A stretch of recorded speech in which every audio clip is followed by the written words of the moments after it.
So now let's continue with subtopic 5.2, Induced EMF.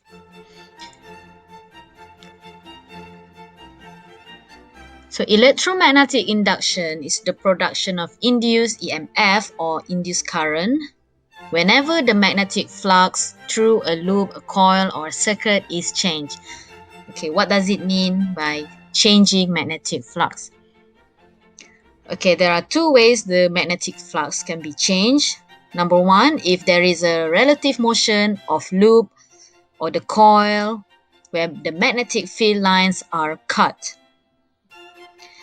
And the second way, if the number of magnetic field lines passing through a coil are increased or decreased. This is explained through the experiment by Faraday. Okay, on Faraday's experiment, when there is no relative motion between the magnet and the loop, the galvanometer shows no deflection, so there is no induced current in the loop. So if you look at the loop from head on, you can only see the magnetic field lines, but there is no current induced in the loop. And if the magnet is moved towards the loop, so the number of magnetic field lines is increased, that the magnetic field lines that pass through the loop. So in the galvanometer, the needle is deflected to show that induced current is produced inside the loop.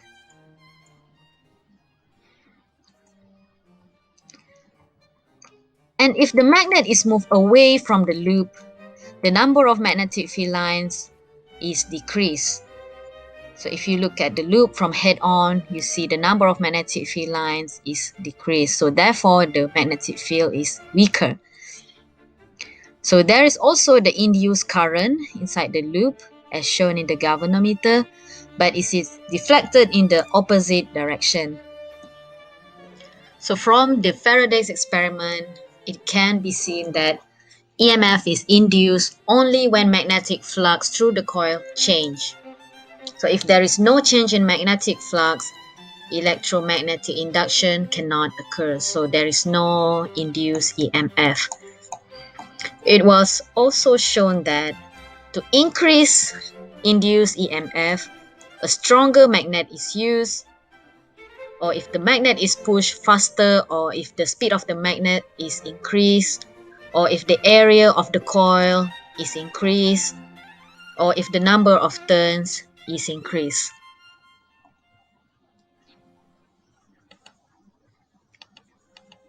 So from Faraday's experiment, let's look at the recap. A steady magnetic flux, or if there is no change in magnetic flux, there will be no induced current. So if there is a change in magnetic flux or magnetic field, it will produce induced current. So this leads to Faraday's law, which states that the magnitude of induced EMF is proportional to the rate of change of magnetic flux, or E is equals to negative d phi per dt, where d phi per dt is the rate of change of magnetic flux. This negative sign will be explained more in the Lenz's law. Okay, so if the circuit or if the coil has n number of turns, so you just multiply with n to get the total induced EMF. So Lenz's law states that an induced current will always flow in the direction which opposes the change in magnetic flux that causes it. Okay, let's first look at how we can determine the direction of induced current. Okay, so we use right hand grip rule. So right hand grip rule, first you have to use your right hand and make a curl with your 4 fingers, and your thumb, your right thumb will point to the direction of north of the magnetic field, and the 4 fingers will curl to the direction of the induced current. Okay, for example, if the magnetic field is into the page, so your thumb will point into the page and your other four fingers will curl in the direction of clockwise. And if the magnetic field is in direction of out of page, so your thumb pointing out of page and your other four fingers will curl in the direction of anti-clockwise.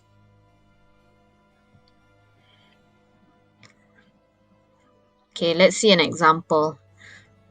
So if the solenoid is moved and the magnet is stationary, so if the solenoid is moved towards the magnet, so using Lenz's law, determine the direction of the induced current through the resistor. Okay, so the first thing is when the solenoid is moving towards the magnet, so the magnetic flux is increased. So like we learned before, when there is a change in flux, there will be an induced current in the coil. So based on Lenz's law, the direction of induced current will oppose the change of magnetic flux. So therefore, since the magnetic flux is increasing, so the right end of the solenoid must form a north pole to oppose the north pole of the bar magnet. Alright, let's see another example. Okay, so if the bar magnet is at rest or motionless, so there is no induced current. Okay, example B, if the magnet is moved towards the loop, so from this view we see it's downward, so the ammeter is detected, so there is an induced current. So determine the direction of the induced current. Okay, so the bar magnet is moving downward, so that means the magnetic flux is increased. Okay, so in order to oppose the change of magnetic flux, so according to Lenz's law, the induced current will flow in the direction which opposes the change in the magnetic flux. So the magnetic field form will be upward. And then using right hand grip rule, so if your thumb is pointing upward, so the induced EMF will be anti-clockwise direction.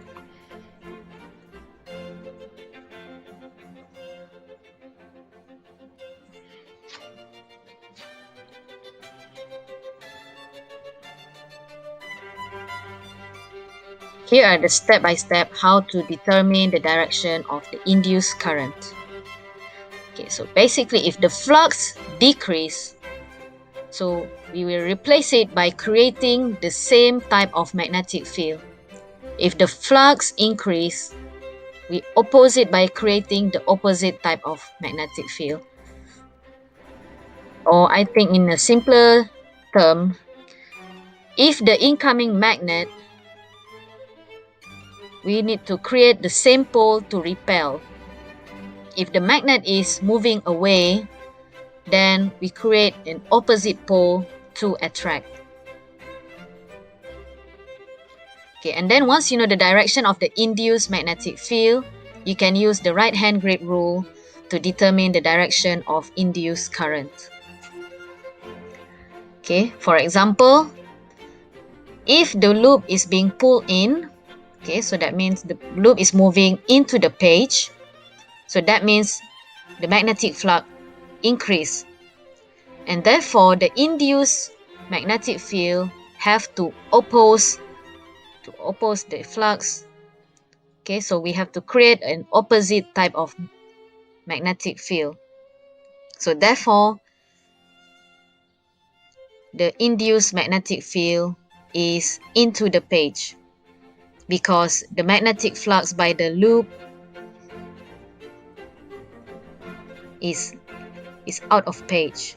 So the induced magnetic field is into the page. So using right hand grip rule,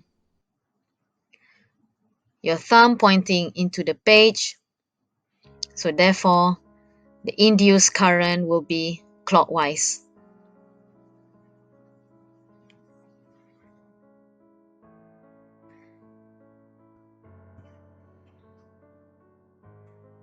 Another example, okay, if the magnet is, let's say this magnet is moving away from the solenoid.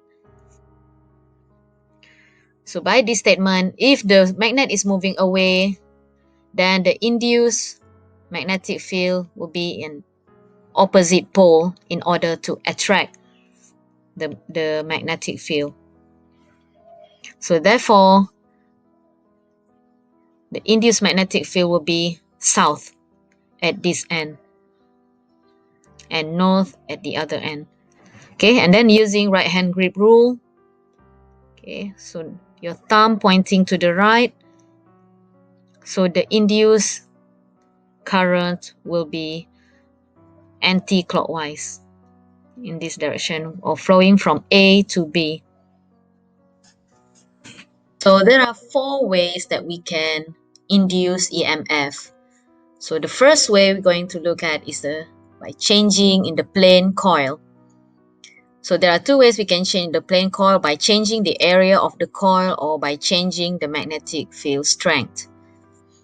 And the second way is by using a straight conductor moving through a magnetic field, or we cut through the magnetic field by the straight conductor.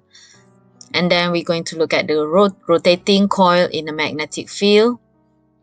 And the last way is by changing the current, which will lead to self-induction and mutual induction. So first, let's look at how we can induce EMF in the coil by changing the magnetic field strength. Okay, as we have learned before, induced EMF is equals to negative N d phi per dt, or the rate of change of magnetic flux. So if we change the magnetic field strength, B, so you substitute phi with BA cos theta. And if B is perpendicular to the plane of the coil, therefore the angle between B and the vector A is 0. So cos 0 is 1. So this equation will become negative NA dB over dt, the change in magnetic field over time.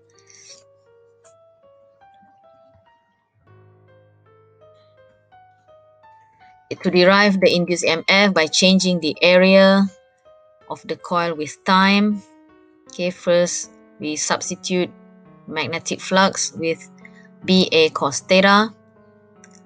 And if B is perpendicular to the plane of the coil, so theta is equals to 0, because the angle between B and the vector A is 0. So this equation becomes negative N times B times dA per dt, where dA is the change in area over time, or the final area minus the initial area divided by the time. Okay, the next one is induced EMF in a straight conductor moving through a magnetic field, or cutting through the magnetic field. Let's say we have a loop and there's a rod traveling to the right with velocity v. Okay, so therefore there is a change in magnetic flux. Okay, since the number of turns is 1, n equals to 1, so the induced EMF becomes negative B dA per dt, where A is the change in area, because as the rod is traveling to the right, there is a change in area of the magnetic flux. Okay, so the area is equals to the length L times width dx. So this equation becomes negative B L dx over dt. Okay, and the velocity is equals to dx per dt. So now we can substitute dx per dt with the velocity v.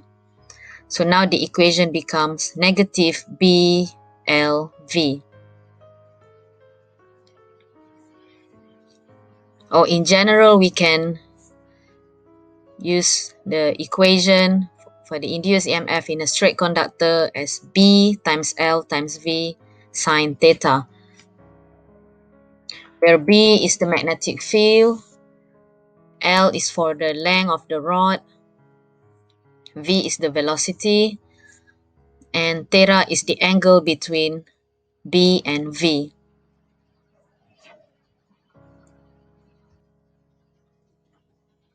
To determine the direction of the induced current in the straight conductor, we have two ways.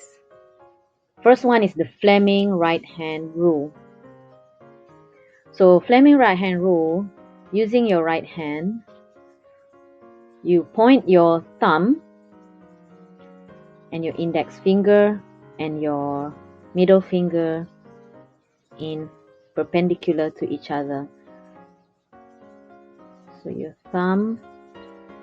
your thumb represents the direction of the movement of the conductor, or V. And your index finger is pointing to the direction of the magnetic field.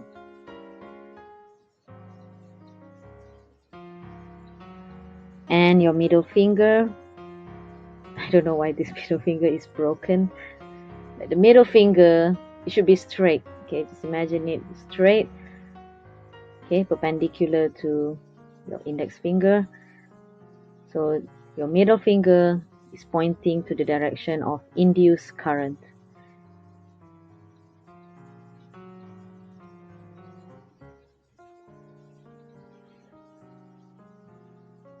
Okay, and the other way to determine the direction of induced current is using right hand palm rule. Okay, so using your right hand, open your palm, so your thumb will show the direction of the movement of the conductor, and your other four fingers, when you open your palm, the four fingers point to the direction of magnetic field B. And to determine direction of the current, so you move your four fingers, you move it upward or anti-clockwise direction, you move it upward, and that's the direction of the induced current. Okay, so next let's look at the induced EMF in a rotating coil. So if the coil is rotating at constant angular velocity at a uniform magnetic field, and theta is the angle between magnetic field and the vector of the surface area. So theta is always changing because the coil is rotating, so the angle keeps changing, so it's causing the magnetic flux to change with time. So therefore EMF is induced. So to derive the induced EMF is equals to negative n d phi per dt, where phi is equals to BA cos theta. So since theta is the quantity which is changing, so we differentiate d cos theta per dt, where theta is equals to omega t. So you substitute omega equals omega t into this equation. So differentiate cos omega t with time. So we differentiate cos omega t, we get negative omega sine omega t. So therefore the final equation is EMF equals to NBA omega sine omega t, where n is the number of turns, B is the magnetic field, A is the area, and omega is angular velocity. So therefore, since the induced EMF is varying sinusoidally with time, so if you sketch the graph, you get the sinusoidal graph of induced EMF. So therefore, the induced EMF is an alternating voltage because it's alternating between positive and negative value. Okay, so induced EMF is maximum if the value of sine omega t is equals to 1. So if sine omega t equals to 1, so the induced EMF becomes NBA omega. So this is the maximum induced EMF. Okay, so we can conclude that the induced EMF is maximum if the magnetic field is parallel to the plane of the coil, because the rate of change of flux is maximum. Okay, for example, okay, so the induced EMF is maximum if it's parallel to the plane of the coil, and induced EMF is 0 is the magnetic field is perpendicular to the plane of coil.